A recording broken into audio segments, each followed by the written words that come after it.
সোহিনীর মুখে সব সত্যি জানার পরেই রায় ঘোষণা করলো জজ সাহেব। আর জজ সাহেবের রায় শুনে চমকে গেল চন্দ্র। হ্যাঁ বন্ধুরা, এমনটাই দেখা যাবে, তাই সম্পূর্ণ জানতে ভিডিওটিতে লাইক দিয়ে চ্যানেলটি সাবস্ক্রাইব করে দেখতে থাকুন।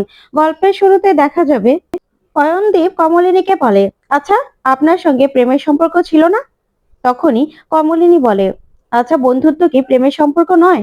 বন্ধুত্ব কি প্রেমের সম্পর্ক থেকে আলাদা? বন্ধুকে কি ভালোবাসা যায় না? তখন অয়নদীপ বলে, ইওর অনার, উনি কথাটাকে ঘোরানোর চেষ্টা করছে, উনি কোর্টকে বিব্রত করছে। তখন কমলিনী বলে, না ইওর অনার, আমি যেটা সত্যি আমি সেটাই বলছি। তারপর অয়নদীপ বলে, আচ্ছা, তাহলে আপনি এটা বলুন যে আপনার স্বামীকে আপনি 20 বছর পরে আসার পরেও মেনে নিতে পারছেন না কেন, বলুন। তখনই কমলিনী বলে, ইওর অনার, আমি আমি যখনই জানতে পারি যে আমার স্বামী মারা গেছে, তারপরে একটা চিঠি পাই। আর সেই চিঠি পাওয়ার পর থেকে আমি এটা বুঝতে পারি যে উনি আমাকে এত বছর ঠকিয়েছেন। উনি আমাকে ঠকিয়ে আরেকজনের সাথে চলে গেছে। আর তাছাড়া এই 20 বছর ধরে আমার বৈধব্য পালন করতে করতে আমি সেটার সঙ্গে মানিয়ে গেছি।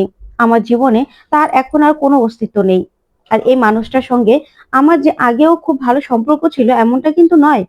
ওনাকে আমি একদম বিশ্বাস করি না। আর উনি একটা জঘন্য মানুষ। তাই তার সঙ্গে আমি সংসার করতে চাই না ইওর অনার। তার সঙ্গে আমি সংসার করতে পারবো না। এটাই আমার বক্তব্য। তখন অয়নদীপ বলে, ইওর অনার, এখানে উনি আমার মক্কেলের নামে বাজে বাজে কথা বলছে। এভাবে উনি আমার মক্কেলকে ছোট করতে পারে না। তখন জজ সাহেব বলে, বসুন আপনি, এত কথা বলবেন না। তখনই অয়নদীপ বলে, আচ্ছা বলুন, তাহলে বলুন আমার মক্কেলকে আপনি কেন ডিভোর্সটা দিতে চান?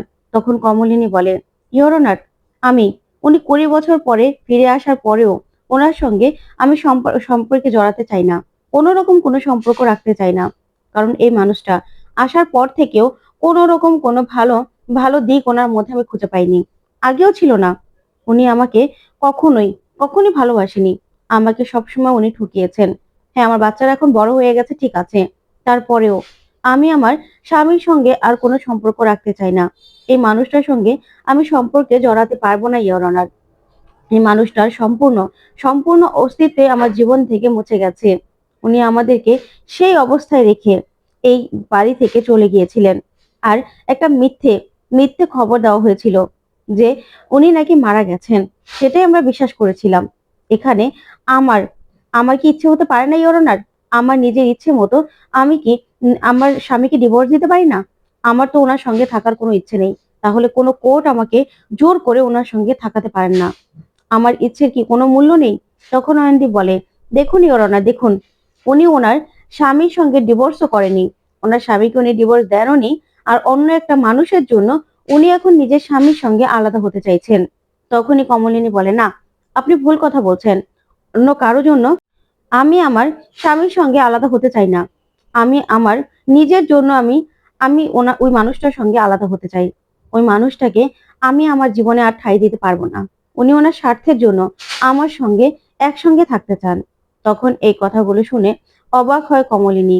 তারপরে দেখা যাবে কমলিনীকে গিয়ে বসতে বললেই তখন কমলিনীর লয়ার বলে, ইওর অনার, আমি কমলিনী দেবীকে কিছু প্রশ্ন করতে চাই। তখনই দেখা যাবে জজ সাহেব অনুমতি দিলেই তখন কমলিনীর লয়ার কমলিনীকে বলে, আচ্ছা, আপনি মনে হয় ম্যাডাম একটা কথা ভুলেই গেছেন। আর আমাদের বিরোধী পক্ষের উকিলও, সেও কিন্তু সেই কথাটাকে আড়াল করার চেষ্টা করেছে। এই যে চন্দ্রোদয় মুখার্জি বাড়িতে আসার পরেই সোহিনী সোহিনী মহিলা বাড়িতে এসেছিল একটা বাচ্চা নিয়ে, সেই ব্যাপারে আপনি কি বলবেন সেটা বলুন।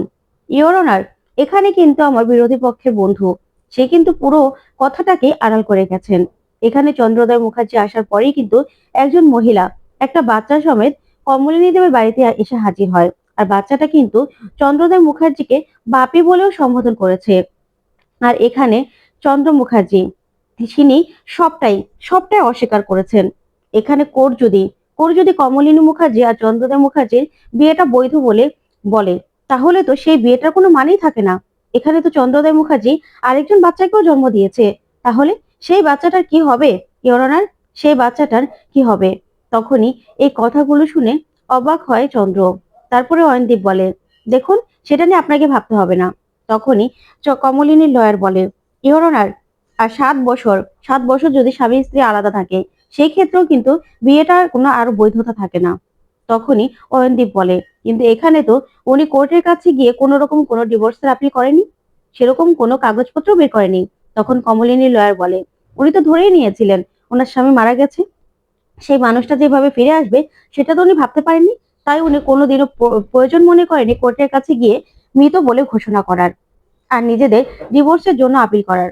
তাই জজ সাহেবের কাছে আমি এটাই আবেদন করব, একটা মহিলা নিজে থেকে যদি তার স্বামীর সঙ্গে সম্পর্ক রাখতে না চায় তাহলে কি সেটা কোনোভাবে গ্রাহ্য করা যাবে না? তখনই চন্দ্র কোর্টে দাঁড়িয়ে বলে, ইওর অনার, আমি কিছু বলতে চাই। তখনই জজ সাহেব অনুমতি দিলে কাঠগড়ায় এসে দাঁড়ায় চন্দ্র। ওইদিকে প্রসূন বলে, আমাদের লয়ার কিন্তু খুব ভালো একটা পয়েন্ট ধরেছেন। তখনই কাকুমণি বলে, পয়েন্ট হলেই কি, মনে হচ্ছে না কেসটা ভালোভাবে আমরা এগোতে পারবো, কারণ চন্দ্র কন্টেস্ট করে যাবে। ও তো আমার বুড়িমায়ের সঙ্গে থাকতেই চাইছে, কিন্তু ও যে কেন থাকতে চাইছে সেটা বুঝতে পারছি না। আর ওই মহিলাই বা কেমন, এভাবে চলে গেল কেন? তখন প্রসূন বলে, বুঝতে পারছো না, কোনো একটা স্বার্থ তো আছে এই চন্দ্রের। আর তাছাড়া ওই মহিলাকে হয়তোবা কোনো টাকার লোভ দেখিয়েছে বা কোনো বোঝাপড়া আছে ওদের মধ্যে, সেজন্য মহিলা চলে গেছে। কিন্তু এখন কি করার, কেসটা শুধু জিতে গেলেই হয়। তখনই কাকুমণি বলে, মনে হয় না এত তাড়াতাড়ি চন্দ্রের হাত থেকে আমাদের বুড়িমার মুক্তি আছে। সেই ডিভোর্সটা না হলে সেই এক বাড়িতে থাকা, এক ঝামেলা, এটা এটা একদম ভালো লাগবে না। বুড়িমা নিজের মতো যে নিজের জীবনটা কাটাবে সেটা যে কোনো ভাবেই সে কাটাতে পারে, এই চন্দ্রের সঙ্গে আমার বুড়িমা কাটাতে পারে না। তখন প্রসূন বলে, কাকুমণি একদম ঠিক কথা বলেছো। বুড়িকে কেউ জোর করতে পারে না চন্দ্রের সঙ্গে থাকার জন্য, আর সেটা আমরা দেখবো। ওইদিকে দেখা যাবে বর্ষা বুবলাইকে বলে, আচ্ছা তোমার কি মনে হয় রুদ্র, যে এই যে তোমার বাবাকে বাবাকে নিয়ে ওই সোহিনী মহিলাকে নিয়ে কথাবার্তাগুলো উঠছে, তোমার কি মনে হচ্ছে? তখন বুবলাই বলে, আচ্ছা মনে হওয়ার তো কিছু নেই, আমার বাবা যেটা বলেছে সেটাই সত্যি। আমার বাবা তো বলছে যে ওই মহিলা বাবার কেউ হয় না। তাহলে তাহলে সেটা নিয়ে আবার কথা বলা কি আছে? তখন বর্ষা বলে, না, আমার কিন্তু সেটা মনে হয় না। ওই মহিলা প্রথম দিন যেভাবে যেভাবে বাড়িতে এসে সবটা বললো, আমার মনে হচ্ছে যে ওই মহিলা কিন্তু সত্যি বলছে। ওই মেয়েটা কিন্তু তোমার বাবারই মেয়ে। তাই এই কেসটা কিন্তু এতটাও এতটাও সহজ হবে না। আর তাছাড়া হয়তোবা আমরা কাউকে বলতে যাব না, কিন্তু আমার মনে হচ্ছে ওই মহিলা সত্যি কথাই বলেছে প্রথম এসে, আর মেয়েটাও। তখন বুবলাই বলে, দেখো বর্ষা, আমার বাবাকে আমি বিশ্বাস করি, আর আমি চাই আমার বাবার সঙ্গেই থাকতে। তাই মা আর বাবার ডিভোর্সটা হয়ে যাক এটা আমি কখনোই চাই না, কখনোই না। আমাদের মনে হয়তো কিছু যাবে আসবে না, কোনো প্রমাণ তো ওই মহিলা দেখাতে পারেনি, তাই না? তখন বর্ষা বলে, আমি তোমাকে বলছি, বিশ্বাস করো, আমি তোমাকে বলছি, ওই মহিলা কিন্তু সত্যি কথাই বলেছে। তখন বুবলাই বলে, তুমি চুপ করবে, তুমি চুপ করো না, এসব কথা আমার একদম শুনতে ইচ্ছে করছে না। এখানে কি রায় হবে সেটাও বুঝতে পারছি না, আর তুমি কিনা এসব কথাগুলো বলছো। ওই মহিলা আমার বাবার কেউ হয় না। তখন বর্ষা বলে, তুমি অস্বীকার করলে কি হবে, আমি যেটা বললাম সেটাই সত্যি, সত্যি কথা। ওই মহিলা আর ওই মেয়ে বাবার সঙ্গে কিন্তু সম্পর্ক আছে, সেটা সেটা এখন হয়তো আমরা এখানে বলবো না, কিন্তু এটাই সত্যি। তখনই বুবলাই এই কথাগুলো শুনে চমকে যায়। ওইদিকে নতুন কমলিনীকে বলে, কি মন খারাপ করছো? তখনই কমলিনী বলে, না, মন খারাপ করে কি হবে, কোর্ট আমাদেরকে একসঙ্গে থাকার রায় দিতেই পারে, কিন্তু একসঙ্গে থাকার রায় দিলেই যে ওই মানুষটার সঙ্গে আমি একসঙ্গে থাকবো সেটা কিন্তু নয়। ওই মানুষটার সঙ্গে একসঙ্গে আমি কিছুতেই থাকবো না। ওই মানুষটাকে আমার জীবনে আমি কোনোদিনও জায়গা দেব না, কোনোদিনও না। তখন এই কথাগুলো শুনে নতুন বলে, তুমি না এসব নিয়ে ভেবো না, যা হওয়ার হবে।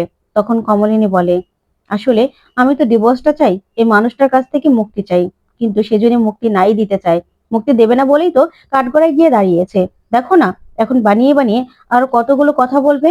আর কি বলবে? এটাই তো বলবে যে সব মিথ্যে, ও ওই মহিলার সঙ্গে ছিল না, এসবই তো বলবে। এছাড়া আর কি বলবে বলো তো? এছাড়া আর কিছুই বলতে পারবে না। তখন এই কাঠগড়ায় জজ সাহেব বলে, আপনার কি বলার আছে বলুন। ওইদিকে কুর্চি বলে, আবার দাদার কি বলার আছে বলতো। তখন মিঠি বলে, আর কি বলবে, তুমি জানো না কি বলবে। কিন্তু মিঠিল দি যে কোথায় গেল, মিঠিল দি এখনো আসলো না, ভালো লাগছে না। ওইদিকে ঠাম্মি বুবলাইকে বলে, হ্যাঁ রে বুবলাই, চাঁদু আবার কেন কাঠগড়ায় গিয়ে দাঁড়ালো, আমার তো প্রচন্ড ভয় করছে, ও না আবার নিজের কথায় নিজেই ফেসে যায়। তখন বুবলাই বলে, তোমার কেন ভয় করবে ঠাম্মি, বাবা কেন ফেসে যাবে, বাবা তো কোনো ভুল করেনি, তাহলে কেন ফাঁসবে? তখন ঠাম্মি বলে, জানি না, তারপরেও আমার না কেন যেন ভয় করছে। আবার আবার ও ফেসে যাবে না তো, কোনো আবার উল্টাপাল্টা কথা বলে ফেলবে না তো? তখন বুবলাই বলে, না, বাবা কিছুই উল্টাপাল্টা বলবে না, তুমি শুধু বসে বসে শোনো, বাবা যা বলবে সত্যিই বলবে। আর বাবা বাবা তো ঠিকটাই বলবে, কাঠগড়ায় গিয়ে তুমি দেখো। তারপরে চন্দ্র জজ সাহেবকে বলে, ইওর অনার, আমি 20 বছর 20 বছর ছিলাম না বলে আমার স্ত্রী আমাকে মেনে নিতে চাইছে না, কিন্তু সে যার সঙ্গে সুতোয় নিজেকে বেঁধে নিয়েছে সেটাও তো আমার বন্ধু, কিন্তু আমার সঙ্গে সে একসঙ্গে থাকতে চাইছে না। কিন্তু আমি যে 20 বছর পরে এসে আমার বউয়ের সঙ্গে থাকতে চাইছি, আর যেই মহিলা আর যে সন্তানের কথা বলা হচ্ছে, হ্যাঁ মেয়েটা আমাকে বাবা বলে ডাকতো। বাবা বলে ডাকাটা কি অন্যায়? ওর বাবার চেহারা আমার চেহারার সঙ্গে কিছুটা মিল ছিল, তাই ও আমাকে সে ছোট থেকে বাবা বলে ডেকেছে। আর আমার যে কোনো কিছু মনে ছিল না, সেই সুবাদে আমিও বাচ্চাটাকে আদর করতাম। কিন্তু কিন্তু সোহিনীর সঙ্গে আমার কোনো রকম কোনো সম্পর্ক ছিল না ইওর অনার। এখানে কমলিনী কমলিনী আমাকে বদনাম করে আমার থেকে ডিভোর্সটা পেতে চাইছে। কিন্তু বিশ্বাস করুন, আমি কমলিনীর সঙ্গে থাকতে চাই। আমি কমলিনীর সঙ্গে একসঙ্গে থেকে আমার বাকি জীবনটা কাটাতে চাই। আমি তাই আমার স্ত্রীর কাছে ফিরে এসেছি। আসলে আমি তো দীর্ঘদিন অসুস্থ ছিলাম, তাই আমি হয়তোবা বেশি দিন বাঁচবো না। এই 20 বছরে আমার শরীরটা পুরো ভেঙে চুরে শেষ হয়ে গেছে। তাই ইওর অনার, আমি এটাই আবেদন করব যে আমি যত বছর বেঁচে থাকবো, আমার আমার স্ত্রীর সঙ্গে আমি একসঙ্গে থাকতে চাই। আমার বাকি জীবনটা আমি তার সঙ্গে কাটাতে চাই ইওর অনার। আমি আর কিছুই চাই না কোর্টের কাছে। ওইদিকে অয়নদীপ মনে মনে খুব খুশি হয় আর বলে লোকটা নাটকও করতে পারে। এদিকে জজ সাহেবকে চন্দ্র বলে, জজ সাহেব, এখানে আমার স্ত্রীর কোনো দোষ নেই। আসলে আমি 20 বছর ছিলাম না। সে তো বৈধব্য পালন করতে করতে অভ্যস্ত হয়ে গেছে। কিন্তু আমি চাই বাকি জীবনটা আমার স্ত্রীর সঙ্গে কাটাতে। তখন এই কথা বলে হাত জোড় করে জজ সাহেবের কাছে। তখন জজ সাহেব বলে, ঠিক আছে, আপনি গিয়ে বসুন। তারপর জজ সাহেব বলে, এই কেসের রায় আমি আজকেই ঘোষণা করব। এটা আমি আর ঝুলিয়ে রাখবো না। যেহেতু কমলিনী দেবী আর চন্দ্রদয় মুখার্জির বিয়েটা এখনো বৈধ রয়েছে, তাদের কথাবার্তা শুনে এটাই বোঝা গেছে। তাই 20 বছরে অনেক কিছুই পরিবর্তন হয়েছে। আর একটা ভুয়া খবরের ভিত্তিতে কমলিনী দেবীকে বৈধত্ব পালন করতে হয়েছে। কিন্তু আমি ঠিক করেছি। ঠিক তখনই মিঠিল সেখানে পৌঁছয় আর বলে, দাঁড়ান জজ সাহেব, আমি ঠিক সময় মোক্ষম সময় চলে এসেছি। কিন্তু আমি একটু আবেদন করছি। উনি কিছু বলতে চান। তখনই অয়নদীপ মুখার্জি সহ সবাই ভয় পেয়ে যায় সোহিনীকে আর সোহিনীর মেয়েকে দেখে। তখন অয়নদীপ বলে, এখানে আর কিছু বলার কোনো জায়গাই নেই। এখানে জজ সাহেব, মাননীয় জজ সাহেব তার রায় ঘোষণা করছেন। আপনারা এখন আর কিছু বলতে পারবেন না। তখন এই জজ সাহেব ওদেরকে দেখে চমকে যায়। তখন দেখা যাবে কমলিনীর লয়ার বলে, ইওর অনার, এখন মোক্ষম একটা সাক্ষী আমাদের হাতে পৌঁছেছে। আসলে অনেকবার ওনাকে আমি মেল করেছিলাম, অনেকবার ওনাকে আসার জন্য আমি অনুরোধ করেছিলাম, কিন্তু কোনো রকম কোনো রিপ্লাই পেয়েছিলাম না। এখন যখন উনি চলে এসেছে, আমি আপনার কাছে আবেদন করছি ওনার সাক্ষীটা নিতে, না হলে অনেক বড় ভুল হয়ে যাবে ইওর অনার। তখন জজ সাহেব বলে, আচ্ছা, সাক্ষী সাক্ষী নেওয়া হবে। আপনি যা বলার কাঠগড়ায় এসে বলুন। তারপর অয়নদীপ মাথা নিচু করে ফেলে। ওইদিকে সোহিনী আর সোহিনীর মেয়ে কাঠগড়ায় গিয়ে দাঁড়ায়। এদিকে কমলিনী খুশিতে কাঁদতে থাকে। তারপরে দেখা যাবে সোহিনী বলে, হ্যাঁ জজ সাহেব, আমি শেষ পর্যন্ত আমার মাতৃত্বের কাছে হেরে গিয়েছি। আমার মাতৃত্বই আমার কাছে জিতে গেছে। আমি আমি শেষ পর্যন্ত বাধ্য হয়েছি এখানে আসতে। আমি প্রথমে অস্বীকার করেছিলাম চন্দ্র আর আমার সম্পর্কের কথা, কিন্তু জজ সাহেব, আমি আর চন্দ্র বিবাহিত। এই যে সোহালিয়া, ও আমার আর চন্দ্রের মেয়ে। তখনই এই কথাগুলো শুনে সবাই অবাক হয়। ওইদিকে চন্দ্র প্রচন্ড ভয় পেয়ে যায়। তারপরে দেখা যাবে জজ সাহেব রায় ঘোষণা করবে সোহিনীর মুখে সবটা শুনে। তো বন্ধুরা, এবার কি তাহলে কমলিনী জিততে পারবে কেসটা? তোমাদের কি মনে হয়? অবশ্যই কমেন্ট করে জানাও। ধন্যবাদ।